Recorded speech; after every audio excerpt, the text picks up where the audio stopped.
قادر خان کے والد مولانا عبد الرحمن خان کا تعلق افغان شہر قندھار سے تھا۔ بچپن ہی میں انہیں علوم دینیہ حاصل کرنے کا شوق ہو گیا۔ چنانچہ عبد الرحمن نوجوان ہوئے تو علم پانے کی پیاس بجھانے افغانستان اور ہندوستان کے مختلف شہروں میں گھومے اور علماء دین سے علوم قرآن، حدیث اور فقہ کا درس لیا۔ جب وہ بلوچستان کے شہر پشین میں مقیم تھے تو عبد الرحمن کے استاد نے انہیں کنوارا دیکھ کر کہا، تمہاری عمر خاصی ہو چکی ہے، اب تم نکاح کر لو، یہ سنت رسول ہے۔ شاگرد کے حامی بننے پر استاد نے پشین میں ایک علمی گھرانے سے تعلق رکھنے والی اقبال بی بی سے عبد الرحمن کی شادی کرا دی۔ کچھ عرصے بعد بیاہتا جوڑا کابل گیا۔ وہاں ایک مدرسے میں بطور استاد مولانا عبد الرحمن کو ملازمت مل گئی۔ مدرسے سے مولانا کو ماہانہ 50 روپے ملتے تھے۔ اس رقم سے بمشکل کھانے پینے اور لباس کے اخراجات پورے ہوتے، تاہم جوڑا سادگی کا مرقع تھا۔ وہ صبر شکر کر کے وقت گزارتا رہا۔ خواہشات بہت کم تھی، اس لیے زندگی بھی پیچیدہ نہ ہوئی، تاہم ایک المیہ نے انہیں آن دبوچا۔ جوڑے کے ہاں یکے بعد دیگرے 3 بیٹے پیدا ہوئے، مگر جب کوئی بیٹا 7-8 سال کا ہوتا تو وہ کسی نہ کسی بیماری کا شکار بن کر چل بستا۔ یوں جوڑے کو 3 نوخیز بیٹوں کی موت کا زبردست دکھ برداشت کرنا پڑا۔ یہ تھے حالات جب 22 اکتوبر 1937 کو ان کے ہاں چوتھے بیٹے قادر خان کی ولادت ہوئی۔ تب تک موسم سرما کا آغاز ہو چکا تھا۔ اب ماں کو یہ فکر ستانے لگی کہ کہیں شدید سردی قادر کو اس سے جدا نہ کر دے۔ اقبال بیگم نے پھر شوہر پر زور دیا کہ وہ بچے کو معتدل آب و ہوا والے مقام پر لے چلتے ہیں تاکہ اس کی پرورش اچھی طرح ہو سکے۔ ماں اب چوتھے بیٹے کو کسی صورت کھونا نہیں چاہتی تھی۔ مولانا عبد الرحمن نے ممتا کے آگے سر تسلیم خم کر دیا۔ کسی نے انہیں مشورہ دیا کہ بمبئی چلے جاؤ، وہاں سارا سال موسم معتدل رہتا ہے، پھر وہ بڑا شہر ہے، کام بھی آسانی سے مل جائے گا۔ چنانچہ 1937 میں افغان جوڑا اپنے نوزائیدہ بچے کی جان بچانے ہجرت کر کے بمبئی چلا گیا۔ کماتھی پورہ میں قیام۔ یہ غریب دیہاتی جوڑا پہلے ایک فلاحی ادارے میں قیام پذیر ہوا۔ مولانا شہر میں کسی کو نہیں جانتے تھے، تاہم وہ کسی مدرسے میں ملازمت پانے کی خاطر ہاتھ پاؤں مارنے لگے۔ ایک آدمی سے انہیں پتہ چلا کہ کماتھی پورہ میں واقع مسجد میں نماز اور بچوں کو قرآن پڑھانے والے مولوی کی ضرورت ہے۔ مولانا عبد الرحمن اس مسجد میں پہنچے اور اس کے مہتمم بن گئے۔ مولانا کو بتایا گیا تھا کہ کماتھی پورہ میں محنت کش اور مزدور آباد ہیں، لیکن کچھ عرصے بعد افشا ہوا کہ علاقے میں بری عورتوں کے بھی اڈے ہیں، نیز جرائم پیشہ افراد بھی رہتے ہیں۔ کہیں جوا ہوتا تھا تو کہیں شراب بکتی۔ یہ جان کر پہلے تو مولانا عبد الرحمن بہت سٹپٹائے اور گھبرائے۔ انہوں نے سوچا کہ وہ کیسی غلیظ جگہ پر آ پھنسے ہیں۔ پھر انہیں احساس ہوا کہ اللہ تعالیٰ ان کی وساطت سے گناہوں کے اس علاقے میں نیکی اور حق کی شمع روشن کرنا چاہتا ہے۔ چنانچہ انہوں نے کماتھی پورہ ہی میں رہنے کا فیصلہ کیا۔ وہ وہاں کے مسلمانوں اور غیر مسلموں کو بھی اسلامی تعلیمات سے آگاہ کرنا چاہتے تھے تاکہ وہ گناہ کی زندگی سے منہ موڑ لیں۔ مسجد کے قریب ہی مولانا کو 2 کمروں کا مکان مل گیا۔ انہیں 80 روپے مشاہرہ ملتا تھا۔ پھر تنگی سے گزر بسر ہونے لگا۔ اقبال بی بی مگر چاہتی تھی کہ اس کا اکلوتا بیٹا اور راج دلارا اچھا کھائے پیے اور عمدہ لباس پہنے۔ وہ جب دوسرے بچوں کو عمدہ کپڑوں میں ملبوس دیکھتی تو یہ تمنا سر ابارنے لگتی، مگر شوہر کی محدود تنخواہ میں نئے کپڑے خریدنا محال تھا۔ غربت کا یہ عالم تھا کہ میاں بیوی سال میں صرف ایک نیا جوڑا بنا پاتے تھے۔ خواہشات میں اضافہ ہوا تو گھر میں تناؤ رہنے لگا۔ شوہر نے بیوی پر الزام لگایا کہ وہ دنیا دار بن رہی ہے، جبکہ اقبال بی بی کہتی تھی کہ آپ کسی مدرسے میں ملازمت کر لیں، وہاں تنخواہ تو زیادہ ملے گی۔ لیکن مولانا عبد الرحمن مسجد چھوڑنے پر آمادہ نہ تھے۔ انہوں نے علاقے میں تبلیغ اسلام کو اپنا مشن بنا لیا تھا۔ بیوی مگر شوہر کے مقصد زندگی کو سمجھ نہ سکی اور ناراض رہنے لگی۔ خفگی اتنی بڑھ گئی کہ آخر ان میں علیحدگی ہوگی۔ تب قادر خان 4 برس کے تھے۔ علیحدگی کے بعد بھی عبد الرحمن ہی بیگم اور بچے کا ماہانہ خرچہ برداشت کرتے رہے۔ انہیں احساس تھا کہ اقبال بی بی کو اپنے بچے کی خاطر رقم درکار ہے، اسے اپنی ذات کے لیے پیسے نہیں چاہیے، اسی لیے انہوں نے اپنا سابقہ بیوی سے رشتہ برقرار رکھا۔ ویسے بھی ان کا دین و ایمان اجازت نہیں دیتا تھا کہ وہ انہیں لاوارث چھوڑ دیں۔ سوتیلا باپ شرابی نکلا۔ اس عالم میں 4 برس گزر گئے۔ تب ایک دن پشین سے اقبال بی بی کے والد اور بھائی انہیں ملنے آئے۔ انہیں معلوم ہو چکا تھا کہ بیٹی کو طلاق ہو چکی۔ والد چاہتے تھے کہ بیٹی کا دوبارہ نکاح ہو جائے تاکہ اسے مستقل سہارا مل سکے۔ چنانچہ انہوں نے ایک معقول آدمی دیکھ کر اس سے اقبال بی بی کی شادی کر لی۔ معصوم دیہاتیوں کو مگر علم نہیں تھا کہ شہر میں جو نظر آتا ہے کبھی کبھی حقیقت میں کچھ اور ہوتا ہے۔ بدقسمتی سے اقبال بیوی کے شوہر کا بھی یہی معاملہ تھا۔ وہ بڑوں کے سامنے تو شریف و نیک بنا رہا، لیکن اقبال بیوی کے والد اور بھائی جیسے ہی رخصت ہوئے اس کی اصلیت سامنے آ گئی۔ وہ عادی شراب نوش تھا، مقامی کارخانے میں کام کر کے جتنی پگار ملتی ساری شراب پیتے ہوئے اڑا دیتا۔ یوں ایک شرابی کے پلے بند کر اقبال بیوی اور مولانا عبد الرحمن کا بھی نیا کڑا امتحان شروع ہو گیا۔ شوہر جب گھر آتا تو اکثر شراب کے نشے میں مدہوش ہوتا، تب معمولی بات سے خفا ہو کر وہ اقبال بیوی کو گالیاں دینے لگتا۔ بیچاری بیوی خاموشی سے سنتی رہتی۔ اس کے وہم و گمان میں بھی نہیں تھا کہ مولانا عبد الرحمن جیسے نیک صرف شوہر کا ساتھ چھوڑنے پر اللہ تعالیٰ اسے ایسی سخت سزا دے گا۔ اب اقبال بیوی کو احساس ہوا کہ انہوں نے مولانا کا ساتھ چھوڑ کر سخت غلطی کی ہے۔ ادھر قادر خان ہوش سنبھال چکے تھے، ان کو بھی دو متضاد زندگیوں نے حیرت زدہ کر ڈالا۔ گھر میں ان کا پالا ظالم ستیلے باپ سے پڑتا جو کبھی کبھی پٹائی بھی کر ڈالتا تھا۔ وہ مسجد میں قرآن پاک پڑھنے جاتے تو محبت و شفقت سے بھرپور حقیقی باپ ان کا خیر مقدم کرتے۔ وہ بڑے پیار سے اسے قرآن پاک پڑھاتے اور دین کی باتیں سمجھاتے۔ قادر ان سے بہت مانوس ہو گئے۔ ماں کی محبت پاؤں میں بیڑیاں نہ ڈالتی تو شاید وہ باپ کے پاس ہی رہنے لگتے۔ انوکھی عادات کا جنم۔ بچپن ہی سے قادر خان بڑے شرارتی تھے۔ ان کا ایک اہم مشغلہ دوسروں کی نقلیں اتارنا تھا۔ ماں انہیں کم ہی گلیوں میں نکلنے دیتی، اسے خطرہ تھا کہ آوارہ بچوں کے ساتھ کھیل کود کر کے قادر بھی بگڑ جائے گا۔ مگر گلی میں سبزی، پھل، ملبوسات، سامان آرائش بیچنے والے آتے اور رنگ برنگی آوازیں نکالتے تھے۔ پھر کماتھی پورہ میں ہندوستان بھر سے آئے باندھ باندھ کے لوگ آباد تھے جو اپنی عجیب و غریب بولیاں بولتے تھے۔ قادر خان کو ان کی نقل اتارنے میں بہت مزہ آتا۔ جب وہ 8 سال کے تھے تو ان میں ایک انوکھی عادت پیدا ہوگی۔ جب وہ مسجد سے پڑھ کر شام کو واپس آتے تو راہ میں ایک قبرستان آتا تھا۔ وہ قبرستان میں جاتے اور وہاں اونچی آواز میں لوگوں سے سنے مکالمے بولنے لگتے۔ اس عادت کا فائدہ یہ ہوا کہ انہیں زیر و بم کے ساتھ جملے ادا کرنے کا کرینہ و سلیقہ آ گیا۔ ویسے بھی قادر خان کی آواز بھاری اور گونجدار تھی۔ جو بھی لڑکے کے مکالمے سنتا مروب ہو جاتا۔ دلچسپ بات یہ ہے کہ کچھ عرصے بعد اسی عادت کی بدولت انہیں اداکاری کے میدان میں قدم رکھنے کا موقع مل گیا، لیکن پہلے انہیں ایک سخت امتحان سے گزرنا پڑا۔ تو پڑھ۔ ماں کی سب سے بڑی تمنا یہ تھی بیٹا لکھ پڑھ کر بابو بن جائے۔ اس نے شوہر سے لڑ جھگڑ کر مطلوبہ روپے لیے اور ایک دن قادر کو مقامی سرکاری اسکول میں داخل کروائی۔ بولی ماں کو یہ نہیں تھا کہ اسکول میں ہر ماہ فیس دینی ہوتی ہے۔ جب 2 ماہ فیس نہ پہنچی تو اسکول کے کلرک نے قادر خان کو دھمکی دی کہ کل پیسے لے کر آؤ ورنہ نام کٹ جائے گا۔ قادر پریشانی سے اپنی گلی میں آ بیٹھے۔ تب تک گلی کے 3-4 لڑکے ان کے واقف کار بن چکے تھے۔ وہ مختلف دکانوں میں کام کرتے تھے۔ جب انہیں پریشانی کی وجہ معلوم ہوئی، ایک لڑکے نے قادر کو صلاح دی، ارے میرے ٹھیکے پر ایک لونڈے کی ضرورت ہے، تو وہاں کام کرے گا، تجھے روز کا 3-4 روپیہ ملے گا۔ غربت نے قادر خان کو وقت سے پہلے باشعور بنا دیا تھا۔ دوست کی بات سنی تو انہیں احساس ہوا کہ وہ بھی کماؤ پوت بن کر ماں کو سہارا دے سکتا ہے۔ وہ اگر روزانہ اس کے ہاتھ پر 3 روپے رکھتے تو ماں کی ساری تکلیفیں دور ہو سکتی تھیں۔ چنانچہ انہوں نے پڑھائی چھوڑ کر دکان پر جانے کا فیصلہ کر لیا۔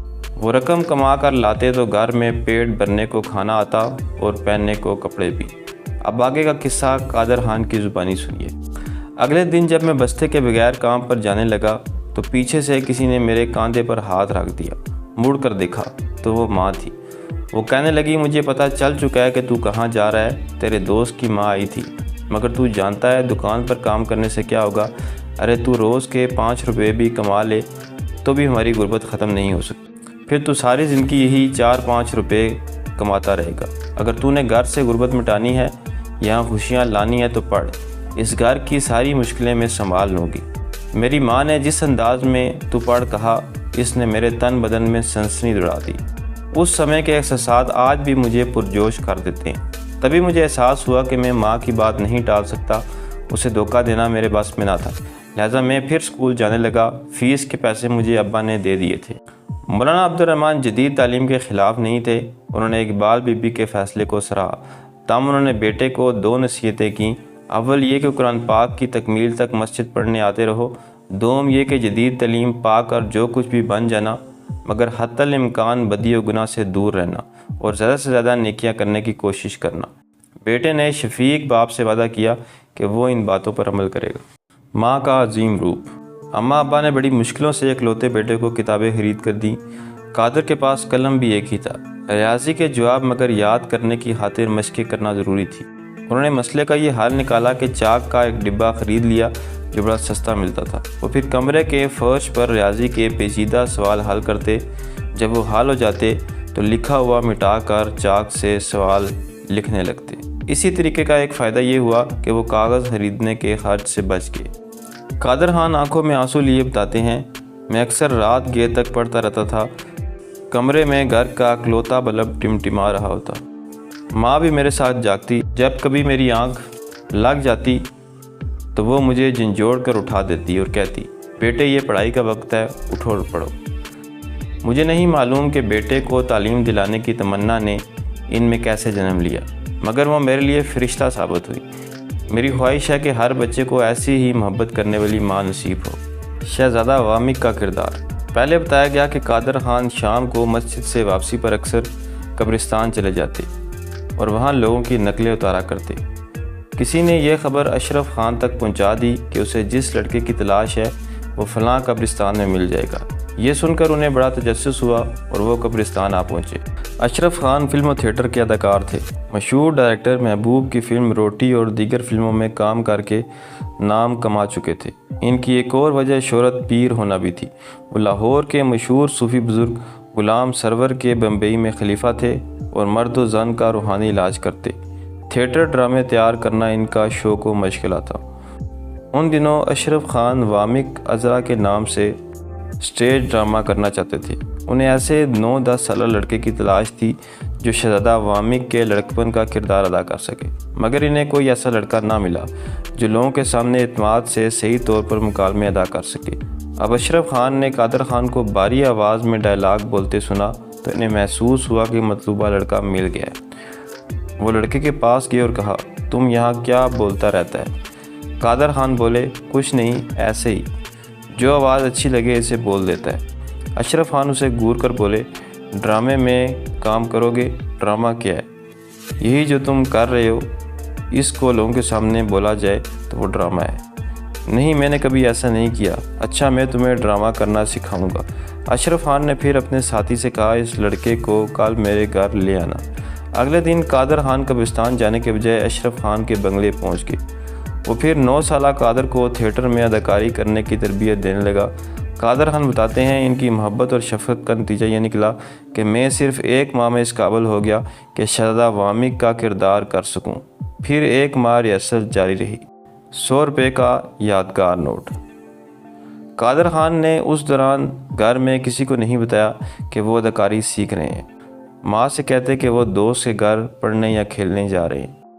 وہ پھر اپنے استاد اشرف خان کے پاس پہنچ جاتے۔ 2 ماہ بعد ڈرامہ سٹیج پر پیش ہوا۔ حسب توقع قادر خان نے عمدہ کارکردگی کا مظاہرہ کیا۔ وہ اپنی یادیں ٹٹولتے ہوئے بتاتے ہیں، جب ڈرامہ ختم ہوا تو ایک بوڑھے آدمی سٹیج پر آئے۔ انہوں نے مجھے 100 روپے کا نوٹ دیا۔ وہ کہنے لگے، بھائی، تم جیسی عمر کے لڑکے کے لیے یہ خاصی بڑی رقم ہے۔ یہ تمہاری خوبصورت اداکاری کا انعام ہے۔ ہمیشہ یاد رکھنا، یہ انعام بہت چھوٹی عمر میں مل گیا۔ دعا ہے تم زندگی میں کامیابیاں پاؤ۔ انہوں نے پھر میرے سر پر شفقت سے ہاتھ پھیرا اور چلے گئے۔ وہ پھر کبھی مجھے نظر نہیں آئے اور نہ انہیں میں جانتا ہوں۔ 100 روپے کا نوٹ میں نے کئی سال محفوظ رکھا، لیکن غربت میں تو انسان سونے کا تمغہ بھی بیچ ڈالتا ہے۔ چنانچہ ایک دفعہ گھر میں خوراک نہیں تھی، وہ نوٹ مجھے استعمال کرنا پڑا۔ قادر خان کی زندگی اب 2 حصوں میں بٹ گئی۔ وہ ماں باپ کی تمنا کا احترام کرتے ہوئے سائنس پڑھنے لگے، لیکن وہ ذاتی طور پر فنون لطیفہ میں دلچسپی رکھتے تھے۔ انہوں نے ایک لائبریری تلاش کی جہاں کرائے پر کتابیں ملتی تھیں۔ وہ وہاں سے اردو اور عالمی ادب کی کتب لے کر پڑھنے لگے۔ فطری طور پر حساس اور ذہین تھے۔ اب ادب پڑھ کر ان میں لکھنے کی صلاحیت بھی پیدا ہوگی۔ 1955 میں میٹرک کرنے کے بعد قادر خان نے اسماعیل یوسف کالج میں داخلہ لے لیا۔ اس کالج میں ڈرامیٹک سوسائٹی موجود تھی۔ وہ اس کی سرگرمیوں میں بھی بھرپور حصہ لینے لگے۔ وہ ڈرامہ خود لکھتے تھے، ہدایت بھی دیتے اور اداکاری بھی کرتے۔ اس سرگرمی سے ان کی فنکارانہ صلاحیتوں کو بہت جلا ملی۔ FSC کرنے کے بعد قادر خان محمد حاجی سابو صدیق کالج آف انجینئرنگ میں انجینئرنگ پڑھنے لگے۔ اس کالج میں بھی اسٹیج ڈرامے کھیلنا جاری رہا۔ نوجوان ہوئے تو قادر خان نے ایک دن ابا اماں کو بتایا کہ وہ ڈراموں میں حصہ لیتے ہیں۔ معصوم والدین کو زیادہ سمجھ میں نہیں آیا۔ بیٹے نے بھی انہیں سمجھانے کی کوشش نہیں کی۔ قادر خان کو خطرہ تھا کہ اماں یا ابا ڈرامے کھیلنے پر پابندی لگا دیں گے۔ گھر سے بے دخلی۔ جب وہ 24 سال کے تھے تو ایک دن افسوسناک ماجرا پیش آیا۔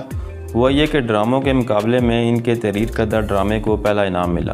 وہ خوشی خوشی گھر آئے اور اپنا انعام ماں کو دکھایا۔ قریب ہی ستیلا باپ بیٹھا تھا، اسے ان کی کامیابی ایک آنکھ نہ بھائی۔ وہ انہیں گالیاں دینے لگا، حتیٰ کہ تھپڑ مار کے گھر سے نکال دیا۔ قادر خان ماں کے احترام کی وجہ سے خاموش رہے۔ وہ پھر کالج پرنسپل کے پاس پہنچے۔ وہ ان کی صلاحیتوں کا معترف تھا۔ قادر خان نے اپنی ساری بیتا سنائی۔ پرنسپل شفیق آدمی تھا، اس نے انہیں سرونٹ کوارٹر میں رہنے کی اجازت دے دی۔ وہاں ایک چرپائی، گدا اور تکیہ کل کائنات تھی۔ قادر خان نے کئی سال اس کوارٹر میں بے سر و سامانی کے عالم میں گزارے۔ وہ بتاتے ہیں، میرا ستیلا باپ بڑی تھا، وہ چاہتا تو کام کر کے اچھا کما سکتا تھا، مگر اسے دوست شرابی کبابی ملے، وہ روزانہ اسے شراب خانے لے جاتے، وہ ساری کمائی وہاں اڑا دیتا اور خالی ہو کے گھر آتا۔ جب میں 12-13 سال کا تھا تو اکثر وہ مجھے ابا کے پاس پیسے لانے بھیج دیتا۔ میں جاتا اور مسجد کے در پر کھڑا ہو جاتا۔ ابا مجھے دیکھتے تو کہتے، کیا ہے؟ 2 روپے چاہیے۔ میں کہاں سے لاؤں؟ روزانہ 2 روپے بھی نہیں ملتے۔ تھوڑی دیر بعد ابا مجھے 2 روپے دے دیتے، میں اسی سے دال اور آٹا خریدتا۔ اماں پھر کھانا پکاتی اور ہم تینوں پیٹ بھرتے۔ ان دنوں ہفتے میں 3 دن تک ہمارے ہاں کھانا نہ پکتا اور فاقے کرنے پڑتے، روکھی سوکھی کھانا پڑتی۔ میں نے زندگی میں بڑے سخت دن دیکھے، اسی لیے انقلابی اور باغی بن گیا۔ مجھے صرف اماں ابا سے پیار ملا، لہذا کئی سال میری شخصیت میں محبت کا خانہ خالی رہا، مگر میں نے بدلے میں معاشرے کو نقصان نہیں پہنچایا، فسادی انسان نہیں بنا، بلکہ اپنے قلم سے تلخ حقائق کو طنزیہ حملوں کا نشانہ بنانے لگا۔ یوں میں معاشرے کی خرابیاں اور خامیاں بے نقاب کرنا چاہتا تھا۔ تو دوستو، یہ تھی اس سیریز کی قسط نمبر 1۔ ملتے ہیں قسط نمبر 2 میں، تب تک اللہ حافظ۔